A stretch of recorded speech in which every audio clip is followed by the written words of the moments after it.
ինձ հետաքրքիր է ձեր կարծիքը, ձեր դիրքորոշումը, քանի որ կարծում եմ բոլորն էլ կփաստեն, որ հիմա այս խայտառակ ցածր թոշակների արդյունքում թոշակառուները շատ վատ պայմաններում են։ Ապրես, հալալա քեզ, որ դու մտածելով տատիկ պապիկների հարցը բարձրացնում ես։ Իրենք որ ամբողջ կյանքում աշխատել են, ստեղծել են, կառուցել են, պաշտպանել են, նրանք կարիք ունեն ուշադրության, խորը ծերության ժամանակ, ու իրենց համար ամենաթանկը, որ ինքը իր թոշակով, թորնիկի համար, թեկուզ 5000-3000 դրամի բան առը, ինքը իրեն հզոր է զգում, որ դա իր ստեղծածն է։ Ազնվությամբ եմ ասում, այդ ոնց որ տատիկ պապիկներին կյանքը երկարի, իրենք զգան, որ պետությունը իրենց մասին մտածել է,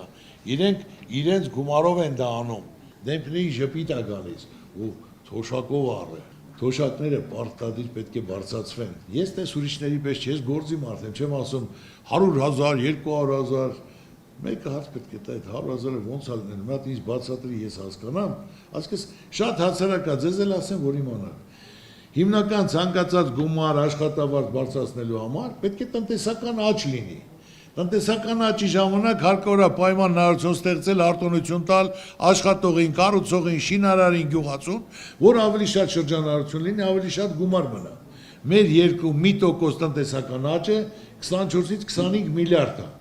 Եթե մենք կարողանանք տնտեսական աճ ձևակերպել, արտոնություններ տալ, հնարավորություն տալ, որ ավելի շրջանառությունները ավելի մեծանա, եթե լինի 10-12% տնտեսական աճ, դա դառնում է 300 միլիարդ,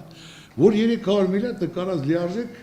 բաժանում կատարես, ասենք 10 միլիարդը թոշակի, 2 միլիարդը ուսանողներին, 5 միլիարդը առողջապահությանը, շինարարությանը, տարբեր ոլորտներում, ասենք արվեստին, մշակույթին, գիտությանը կարող ես բաժանել։ Իսկ բացի դա մինչև տնտեսական աճը պետք է հաշվարկելով եղած գումարը, որը բյուջեն նախատեսում է ամեն տարի։ Ինչ դժվար է, որ ասենք թե